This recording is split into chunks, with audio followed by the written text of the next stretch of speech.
Bom dia, minha gente. 1º de novembro. A gente tá quase lá no final do ano já.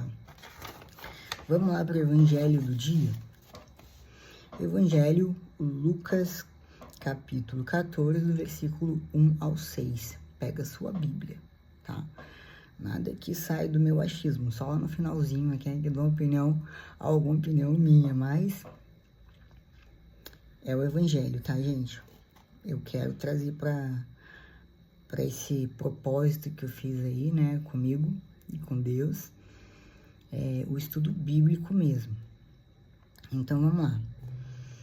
Eu vou falar do primeiro, né, da Bíblia Católica, né, como está escrito na Católica, mas vou comentar também alguns termos ali que tem em outras Bíblias, mas tudo tem o mesmo significado, tá, gente?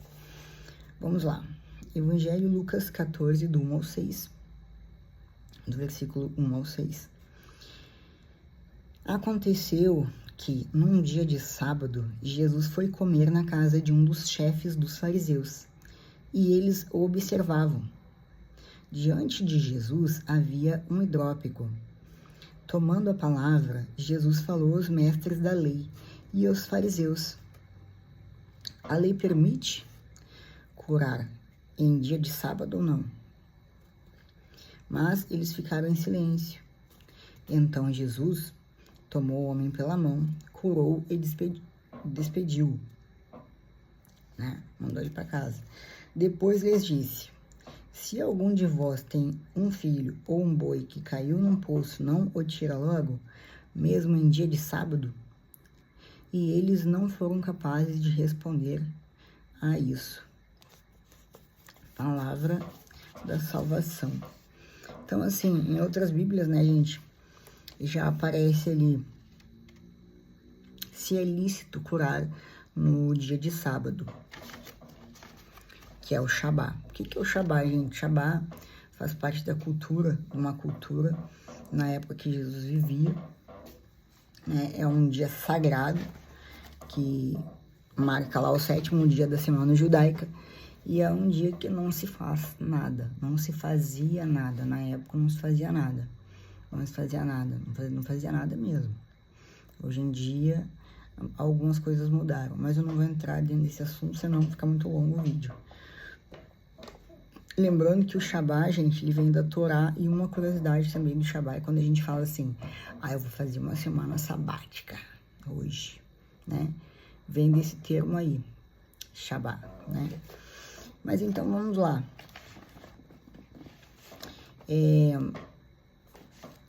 Explicação pela Bíblia. Deixa eu colocar minhas anotações aqui, depois eu pego elas, tá?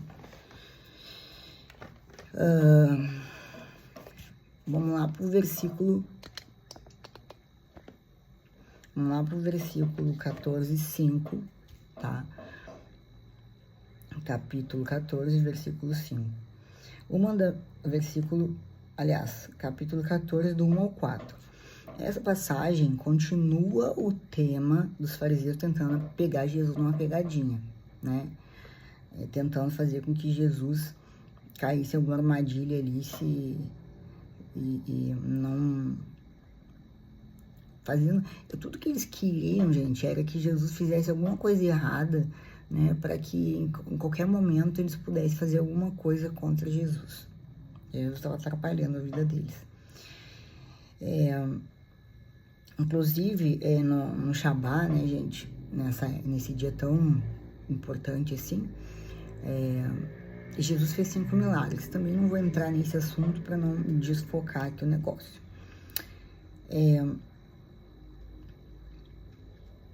Os fariseus, gente, os mestres da lei, juristas e os fariseus provavelmente não quiseram responder à pergunta de Jesus sobre ser lícito curar no dia do Shabá, porque outros já haviam sido humilhados ao tentar debater este tema com Jesus, né? O mandamento de não trabalhar no Shabá vem lá de Deuteronômio, né? Que eu vou chegar lá. E não deveria ser entendido como dizendo que era proibido salvar pessoas ou animais. Então, vamos lá para Deuteronômio.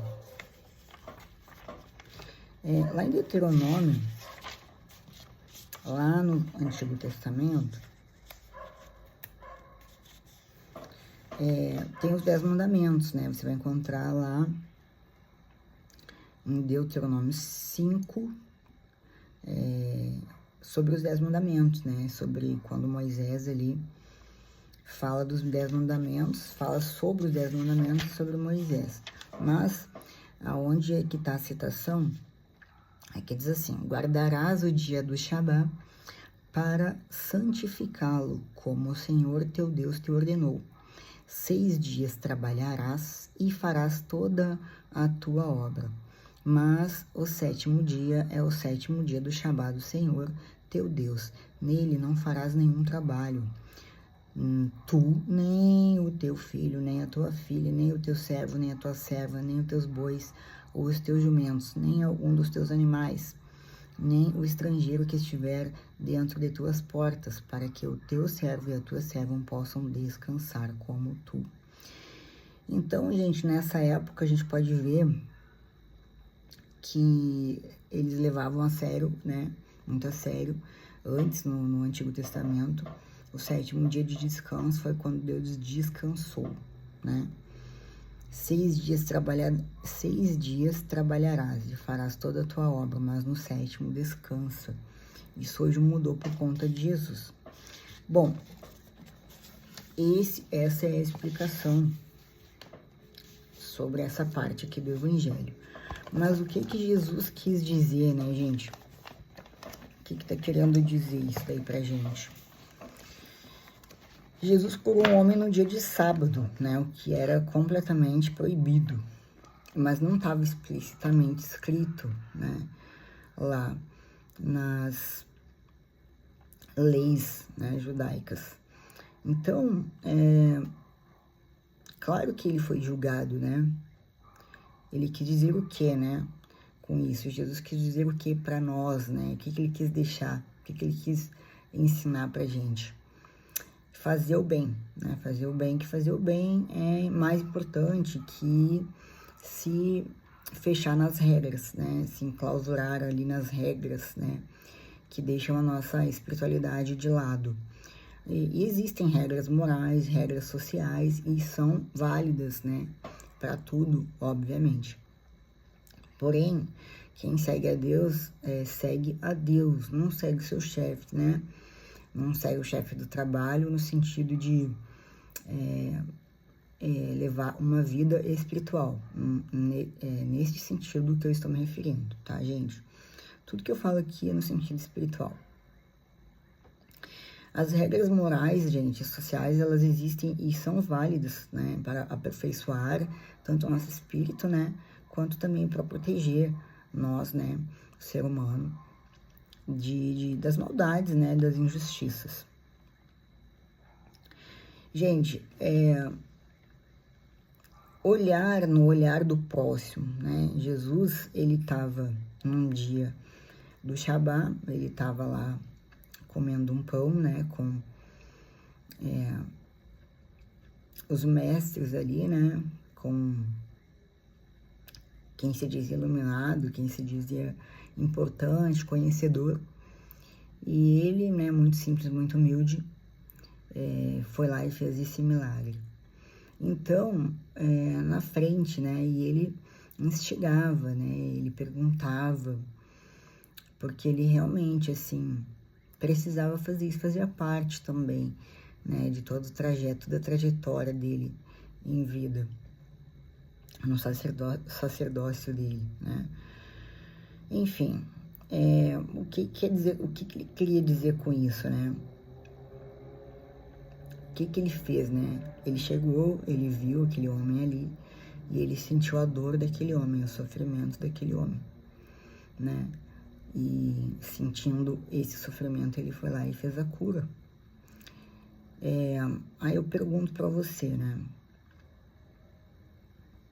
Será que nós faríamos isso, né? Será que nós humanos, nós normais, faríamos isso? Olhar no olhar do próximo, né, gente? Não no que nós achamos, né? né? Porque o ser humano tem um péssimo hábito, né? De olhar uma situação e achar que o melhor, né?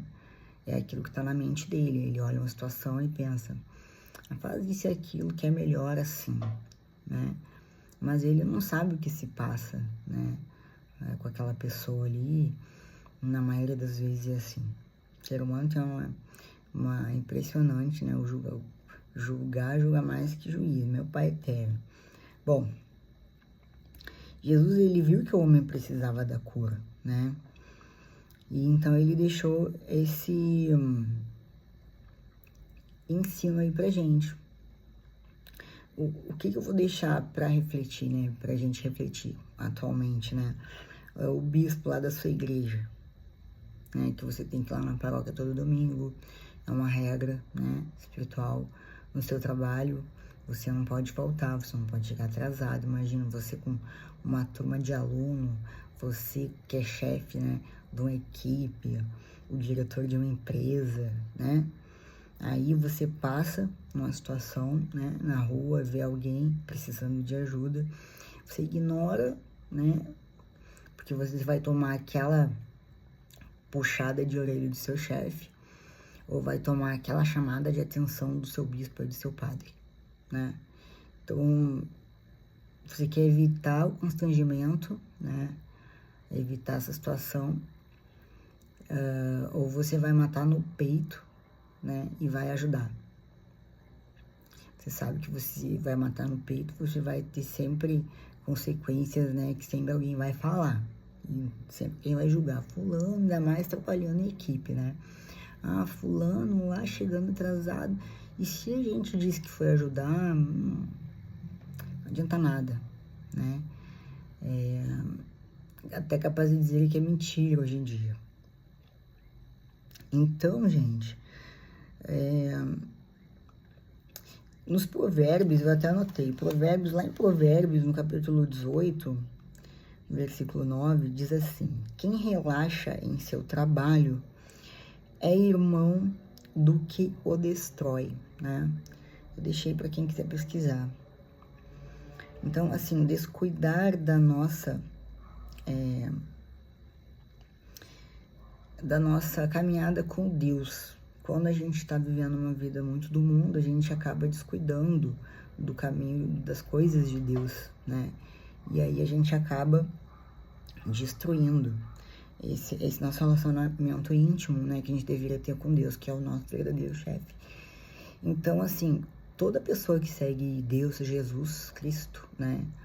E tem uma vida que gostaria de ter uma vida mais santificada, né?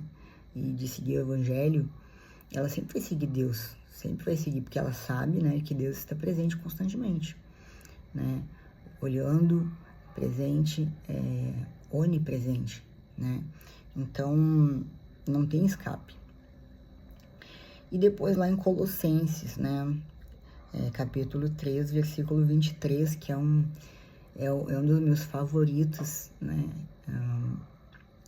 particularmente falando, né, que diz assim, tudo o que fizerem, né, façam de todo o coração, como para o Senhor e não para os homens. Então, gente, tudo está relacionado, né? Se a gente continuar aqui, eu vou ficar falando 1 hora, porque sempre um vai estar relacionado com o outro. Então, gente, quem é seu chefe? Quero que você gostaria que a gente refletisse, né? Eu também reflito toda vez que eu estudo também reflito muito. E um dos propósitos da minha vida é todo dia estudar. Uma parte do meu dia é de estudo. E antes de trazer o evangelho aqui para vocês, sempre trazer ele condensado, né? Diminuir o máximo tempo possível, porque hoje em dia ninguém quer perder tempo vendo celular ou perdendo tempo com Deus, infelizmente, né, gente? Mas assim, eu pergunto para você, você pararia o que você está fazendo, mesmo sabendo que isso vai ter uma consequência de desconforto, né? ou na sua casa, ou no seu trabalho, porque em primeiro lugar é Deus, o primeiro mandamento, né, gente, depois de Jesus Cristo, quando Jesus Cristo, ele mudou alguns mandamentos, né, e o primeiro é amar a Deus, né, sobre todas as coisas, e o segundo, amar a seu próximo, como a ti mesmo. Então, assim, gente, amar a Deus sobre todas as coisas é isso, né, você tem que parar, né, gente, não é uma opção.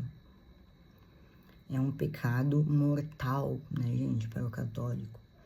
Então, você vai se confessar, beleza, depois Deus vai te perdoar. Será que você, na sua consciência, quando isso acontece, né? Depois eu vou lá e vou me confessar. Isso não vale. Né? Só vale quando a coisa não é intencional, né? Não adianta ir lá, se confessar e tá livre. Negativo, Deus vê tudo, né? Deus é o verdadeiro juiz. Você pode até se confessar com o padre, você pode ir lá falar, mas do seu coração só Deus sabe. Aquilo que eu falei pra vocês, a intimidade, né? Então, dentro, é tudo sobre intimidade. Quando você tá sozinho, né? Deus tá te vendo. Deus sempre vai estar te filmando. Se liga. Tá, gente? Por hoje é isso. Até amanhã. Shalom, shalom. Muita paz, muita luz. E o amor de Mãe Maria. Grande beijo, pessoal.